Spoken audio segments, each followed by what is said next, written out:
वृंदावन में एक भक्त गैया चराता था, एक आश्रम की गैयाओं की सेवा करता था। इतना सीधा था कि पूरे आश्रम के बालक, आश्रम के गुरुजी सब उसको बोलते थे भोंदू। उसका नियम था, वो शाम को जैसे आप लोग बैठे ऐसे बैठ करके अपने गुरुजी के प्रवचन सुनता था। कथा सुनने से ठाकुर जी से प्रेम कैसा होता है ये हम बता रहे हैं। तो एक बार गुरुजी वर्णन कर रहे थे कथा में कि भगवान श्री कृष्ण भांडीर वन, यमुना जी के पल्ली पार भांडीर वन में गैया चरा रहे थे। और भांडीर वन में गैया चराते हुए श्री कृष्ण का स्वरूप कैसा है? बोले मोर मुकुट धारण किया है, वैजंती माला पहनी है, वेणु का रव कर रहे हैं, मधुर बांकी अदा से चल रहे हैं, पीली धोती पहनी है, सुंदर नीला पटका पहना है, ठाकुर जी में से कस्तूरी की सुगंधी आ रही है। और ठाकुर जी गैयाओं आगे गाय, पाछे गाय, इत गाय, उत गाय, चारों तरफ गैयाओं के बीच में ठाकुर जी हाँकते भय गैयान को चल रहे हैं। अब सामने बैठा भोंदू सुन रहा था। भोंदू बोला गैया चराने तो मैं भी जाता हूं, और 2-3 बार तो मैं भी भांडीर वन गया हूं, मुझे तो श्री कृष्ण नहीं मिले। उसके चित्त में यह बात नहीं आई कि ये द्वापर युग की बात बता रहे हैं। उसको ये लग रहा है कथा सुनते सुनते कि गुरुजी कह रहे हैं, इसका मतलब अभी भी कृष्ण गैया चरा रहे होंगे। यहां इतने लोग बैठे, हमें बिल्कुल सत्य बताना।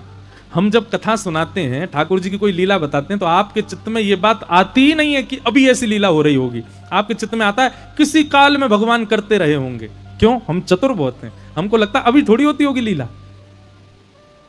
पर भोंदू के मन में आया, ये गुरुजी कह रहे हैं भांडीर वन में ठाकुर जी गैया चराते हैं, इसका मतलब भांडीर वन तो मैं भी जाता हूं, मुझे तो नहीं मिलते ठाकुर जी।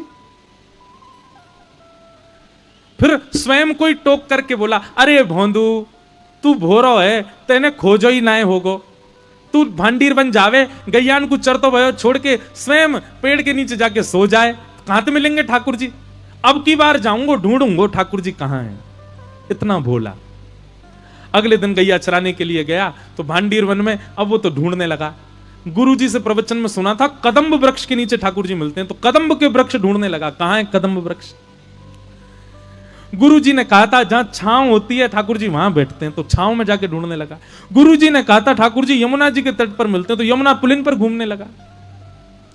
1 दिन, 2 दिन, 3 दिन, 4 दिन, अब तो रोज भोंदू ढूंढे, पूरा भांडीर वन ढूंढ लिया। 4 दिन बाद श्री राधा रमन लाल जी से रुका नहीं गया, बोले कि ये भोंदू रोज ढूंढता है मुझको, इसको लगता है मैं गैया चराने आता हूं, आज इसकी मनोकामना पूरी कर ही देता हूं। और आज भोंदू जैसे ही भांडीर वन में गया गैया चराने के लिए, तभी क्या दिखता है? असंख्य गायों का झुंड सामने से आ रहा है, विशाल सींग सब गैयाओं के, ये महाराज विशाल गैया। और जैसे ही वो गैया इतर हुई, इतर होते ही उसने क्या देखा? श्याम वर्ण त्रिभंग लली पीतांबरी पहने हुए श्री बालकृष्ण चलते हुए उसकी ओर आ रहे।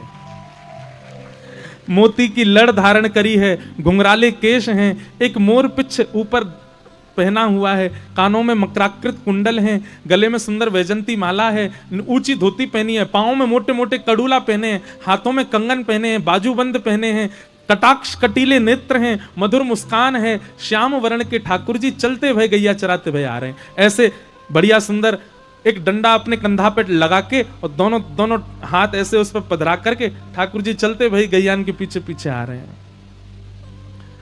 भोंदू ने जैसे ये स्वरूप देखा, वहीं से दंडवत होने लगा, जय हो जय हो जय हो, आज दिख गए श्याम सुंदर। ठाकुर जी उसके पास आके खड़े हो गए, अरे लाला। अब वो तो उसके तो हाथ पांव कांपने लगे ठाकुर जी को देख के। ठाकुर जी बोले, अरे यहां कहा कर रहा है? अब तो वो तो बोल ही नहीं पा रहा, उसका तो मुंह कांप रहा है। ठाकुर जी बोले, घबराए मत, तो मारवे थोड़ी आया हूं मैं। अच्छा ये बता तेरा नाम कहा है? तो भोंदू ने उत्तर दिया, मेरो नाम भोंदू है। अब तो भोंदू नाम सुनते ही ठाकुर जी बोले, कहा नाम बताया तेने? बोले मेरो नाम भोंदू है। ठाकुर जी तो बैठ गए, जोर जोर से हंसने लगे, कभी इधर गिरे कभी उधर गिरे, लोटपोट है करके ठाकुर जी फिर पूछे, तेरा नाम कहा है? बोले मेरो नाम भोंदू है। अब तो ठाकुर जी इतने खुश हुए, उसको ऐसे गले में उसके गलवैया डाल करके अपने हृदय से लगा, वो तेरा नाम बड़ा सुंदर, सुन तू मेरो मित्र बन जा, आज तो मैं तेरा मित्र हूं। भोंदू के नेत्रों में आंसू आ गए, बोले मैं आपके लायक ना हूं ठाकुर जी। बोले ऐसे क्या बोले? देख तू भी गैया चरावे, मैं भी गैया चराऊं, तू गैया को दूध काढ़े, मैं गैया को दूध पीऊं, तू गैया को दूध काढ़ के मक्खन बनावे, मैं मक्खन खाऊं, तू भी भांडीर बनावे, मैं भी भांडीर बनाऊं, हम दोनों एक से। और सुन, तू भी भोंदू और मैं भी भोंदू, हम दोनों मित्र हैं, सब तो समान है। भोंदू बोलो आप भोंदू कैसे? बोले मैं हूं भोंदू, दुनिया के भगत आमे 100 रुपया चढ़ा करके 1 करोड़ मांग के जाए मैं दे दूं। मैं हूं भोंदू, सीधा हूं, सबन पर कृपा कर दूं, तेरे जैसो सीधा हूं। भोंदू से मित्रता हुई। ठाकुर जी बोले अब बात ही बना तो रहेगो, कच्चू खवावे को पिवावे को भी, चल जल्दी निकार, कच्चू खवा, मुझको भूख लग रही है। भोंदू 2 रोटी लेके गया था बस, उसने 1 रोटी ठाकुर जी के आगे धर दी। और इतना भोंदू है, अब हम आप सब लोग होते तो हम तो इतने चतुर, सब धर देते थे ठाकुर जी के आगे, पर भोंदू ने 1 ही दिया, 1 मैं भी तो खाऊंगा। ठाकुर जी के आगे धर दी, वहां में अचार धर दियो। ठाकुर जी ने चट चट सबरी रोटी खा ली। अब भोंदू से कहने लगे अरे तेरो मित्र बनूं, चल ला ये रोटी दे दे। तो भोंदू बोलो आधी ले लो, आधी मैं खाऊंगा, मुझको भूख लग रही है। ठाकुर जी बोले तू बहुत सीधा भैया भोंदू, ले आधी तू खा, आधी मैं खाऊं। भोंदू बोलो अब मुझको पता चल गई तुम्हारी खुराक बहुत ज्यादा है, कल से मैं 2 रोटी तुम्हारे काज अलग से ले आऊं। ठाकुर जी बोले दारी के 2 रोटी में मन ना लगे, वो 4 लियो मुझको। भोंदू बोलो तो 2 मेरी 4 आपकी। ठाकुर जी बोले हाँ ऐसे ही करियो। ठाकुर जी अपनी गैया लेके चले गए, भोंदू अपनी। अब भोंदू इतना सीधा, उसने आश्रम में जाके किसी को नहीं बताया। उसको लगा ये सब भगवान से मिलते हैं, मैं ही अभागा हूं, मुझे इतने दिन बाद ठाकुर जी मिले। शाम को जाकर के हाथ पांव धो के गैया सब गौशाला में बांध दी, सानी कर दी, दूध निकाल के शाम को सत्संग में जाके बैठ गया, पूरी कथा सुनी, रात में सो गया। बहुत प्रसन्न है भोंदू, ठाकुर जी मेरे संग खेलने आए थे। दूसरे दिन भोंदू गया रसोई घर में, जाके रसोईया से कहने लगा भैया आज 6 रोटी दे दो। बोलो ए भोंदू तू तो 2 ही रोटी पाता है, ये 6 रोटी क्यों चाहिए? भोंदू बोलो वो नंद नंदन ठाकुर जी आए थे कल गैया चराते हुए, भूखे रह गए, बड़ो पेट है उनको, यूं कह रहे 4 रोटी लियो, मेरे 4 उनकी 2 मेरी। रसोईया बोले ए भोंदू कुछ भी बोल लो है, नंद नंदन ठाकुर जी आए, एक काम कर गुरु जी से बुलवा दे, गुरु जी बोल देंगे तो दे देंगे हम तो को। भोंदू गया गुरु जी के पास, गुरु जी एक निवेदन करना। गुरु जी बोले हाँ भोंदू बोल। मैं गैया चरावे जा रहे हो तो मैंने रसोईया से कही 6 रोटी दे दे, वो मना कर रहा है, आप कह दो। रसोईया ने कही जय जय ये 2 ही रोटी खावे, आज 6 का क्यों मांग रहे हो? बोले अरे भोंदू तू 6 क्यों मांग रहे हो? बोले नंद नंदन यशोदा नंदन ब्रज उर चंदन जिनकी आप कथा सुनाते हो श्री कृष्ण, कल वो आए थे गैया लेके, मेरी सबरी रोटी ने खा गए, या हमारे वो भूखे रह जाए, उनके काजे रोटी ले जा रहा हूं, आप आज्ञा दे दो। गुरुजी बोले ए भोंदू इधर आ।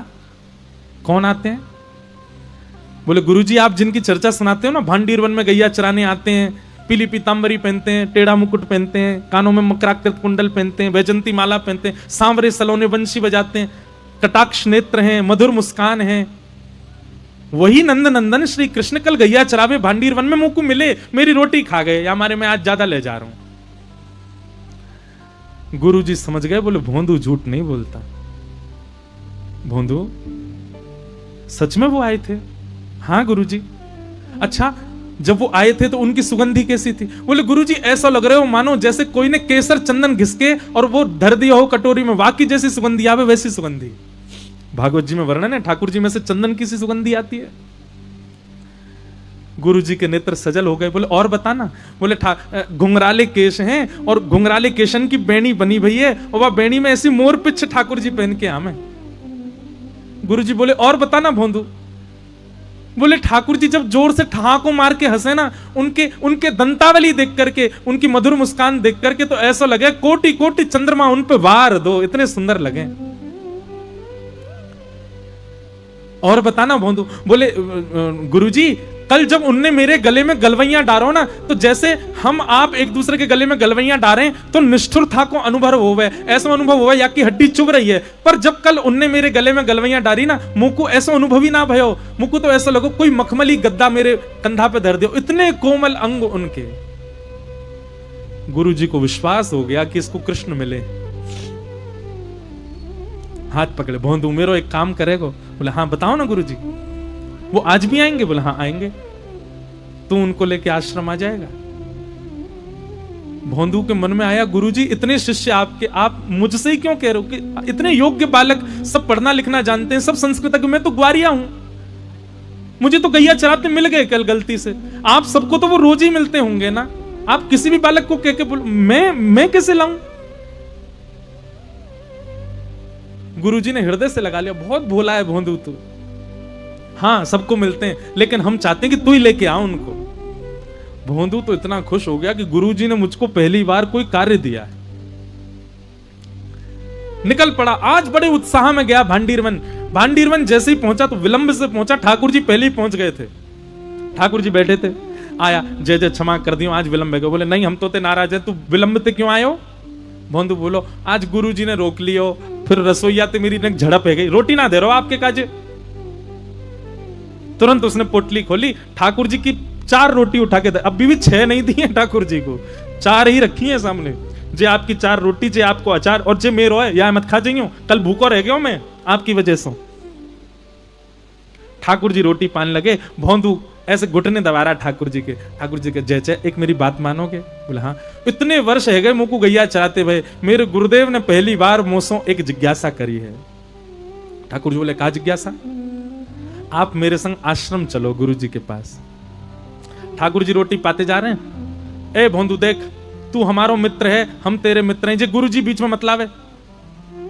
बस मैं तोते मिलूंगा, तू मोते मिलेगा, और कोई से ना मिलूंगा मैं, सबंत मना कर दे, तू मेरो सखा है, बस मैं तोते मिलूंगा और कोई तो ना मिलूंगा। भोंदू बोलो, पहली बार गुरुजी ने कोई काम दियो, ऐसा तो मत करो। अरे मैं तो आपको जानतो ही ना हो, मैं तो आपको पहचानतो ही ना हो, मैं तो कितने वर्षों तो यहाँ पे गैया चरावे आ रहा हूं, मुझको पता ही नहीं कि आप भी आओ। गुरुजी ने ही तो बताई, गुरुजी ने ही तो परिचय करायो, गुरुजी की कृपा से ही तो मैं आपसे मिलो। अगर गुरुजी नहीं होते तो मैं आपसे कैसे मिलता? उन गुरुजी की इतनी बात तो मान लो, आप चल दो।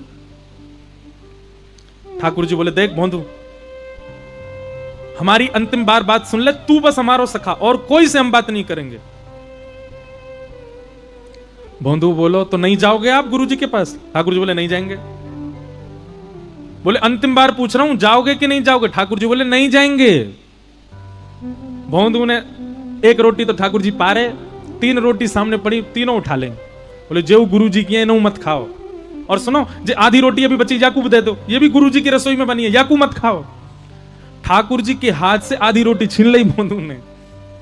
अरे गुरु जी की कृपा से मिले हो, मैं एक ही बार तो आपसे कह रहा हूं कि गुरु जी से मिलवे चलो, मना कर रहे हो, ज्यादा ही भगवान बन रहे हो अपने मन में। ठाकुर जी बोले, रोटी तो पूरी पान दे। नहीं मिलेगी रोटी, रोटी भी गुरु जी के घर की है, और रोटी खावे को इतना ही मन है तो पहले मुझको वचन दो कि गुरु जी के पास चलोगे तो रोटी मिलेगी, नहीं तो नहीं मिलेगी। ठाकुर जी बोले, ले जा अपनी रोटी ने, लेकिन तेरे गुरु के पास ना जाऊंगा मैं। भोंदू ने तुरंत पोटली बांधी, और पोटली बांध करके और उठ गयो, अपनी गैयान को इकट्ठो करने लगो। ठाकुर जी बोले, क्या कर रहा है? बोले, क्या कर रहा हूं? गैया ने लेके जा रहा हूं कहीं और सुनो, मैं क्यों जाऊं, तुम जाओ, तुम जाओ यहां से, अपनी गैया ने लेके कहीं और चरावे जाओ। जे भांडीर बने, जे भी मेरे गुरुजी ने बतायो, यहां आप अपनी गैया लेके नहीं आओगे, कहीं और गैया चराओ।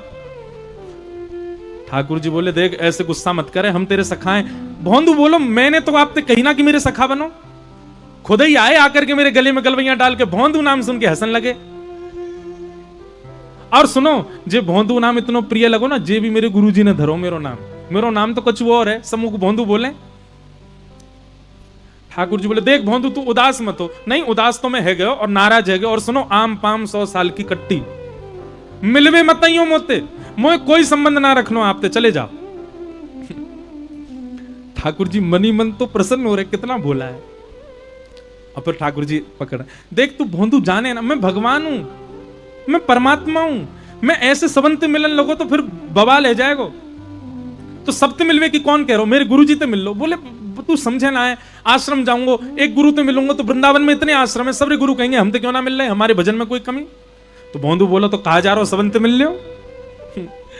ठाकुर जी बोले, तू समझेगा ना बात है। भोंदू बोलो, मैं ना समझ रहा हूं, अंतिम बार पूछ रहा हूं, चलोगे कि नहीं? ठाकुर जी बोले, मैं ना जा सकूं। भोंदू बोलो, ठीक है, तो अब कल से मैं आपको नहीं दिखूंगा। और भोंदू अपनी गैया लेके जान लगा। वो वास्तव में नाराज हो गया ठाकुर जी से। ठाकुर जी ने कही, भोंदू, अरे भोंदू रुक जा। भोंदू ने पीछे पलट के भी नहीं देखा। चलते चलते चलते चलते जब भोंदू इतना दूर चला गया कि दिखना बस बंद होने ही वाला था, ठाकुर जी से रुका नहीं गया। अरे ठाकुर जी का कोई त्रिलोक थोड़ी छिन रहा था, ठाकुर जी का कोई वैकुंठ लोक थोड़ी छिना जा रहा था, भोंदू ही तो जा रहा, जाने देते। लेकिन ठाकुर जी को इतना प्रेम हो गया, भोंदू से दौड़ करके गए और भोंदू के कंधे पे जाकर के लद गए, और लद करके बोले, अब ले चल अपने गुरुजी के पास, चल तेरे गुरुजी तो ही मिल के आऊंगा आज मैं। और भोंदू ऐसे पीछे अपने कंधा पे लटका करके, पीछे से तो हाथ ऐसे कर रखे हैं ठाकुर जी ने, और यहां से दोनों ऐसे पैर पकड़ करके भोंदू अपने कंधा पे लेकर के ठाकुर जी को गया। संध्या का समय, गुरु जी द्वार पर ही बैठे थे, तभी देखा कि आश्रम की गैया आ रही हैं। गुरु जी तो व्याकुल हो गए, अब दिखेंगे, अब दिखेंगे, अब दिखेंगे। और जैसे ही उन गायों का झुंड थोड़ा सा इतर हुआ, तभी वो दृश्य देखा, वो छवि देखी, भोला भाला सा भोंदू और अपने कंधे पर जगत नियंता जगदाधार श्याम सुंदर को पिद्दी पर लेकर के आ रहा है। आहा। देखते ही गुरुदेव मूर्छित होकर के गिर पड़े, मूर्छा आ गई उनको। जैसे ही गुरुदेव को मूर्छित होते हुए देखा, भोंदू ने ठाकुर जी तो छोड़ दिए, दौड़ के गए गुरु जी को संभालन लगो, जल आदि डालो। तो गुरु जी होश में आए, जैसे नेत्र खुले तो क्या देखता है कि भोंदू की गोद में गुरु जी और सामने श्याम सुंदर खड़े। दर्शन करके रोना बंद ही नहीं हुआ, ठाकुर जी को प्रणाम किया, और ठाकुर जी को प्रणाम करने के बाद भोंदू के चरणों से लिपट गए गुरुदेव। भोंदू कहने लगा, गुरु जी क्या कर रहे हैं आप अरे जे मत करो, अरे गुरु जी मैं याके योग्य ना हूं।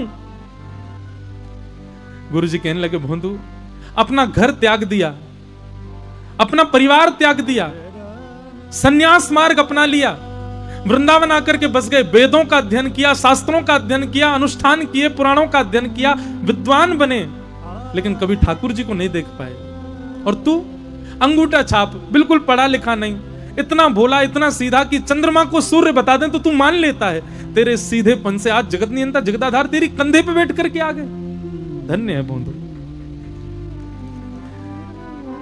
ठाकुर जी ने गुरुदेव को दर्शन दिया और भोंदू को अपने संग लीला में लेकर के भगवान वहां से अंतर्ध्यान हो गए, भोंदू अदृश्य हो गया। ठाकुर जी उसको लेके चले गए अपने संगे। भैया चतुर बन के आप संसार के प्रिय बन सकते हो, पर भोले बन के, सीधे बन के, सहज बन के, सरल बन के आप ठाकुर जी के प्रिय बन जाओ। इसलिए सहज रहो, सरल रहो।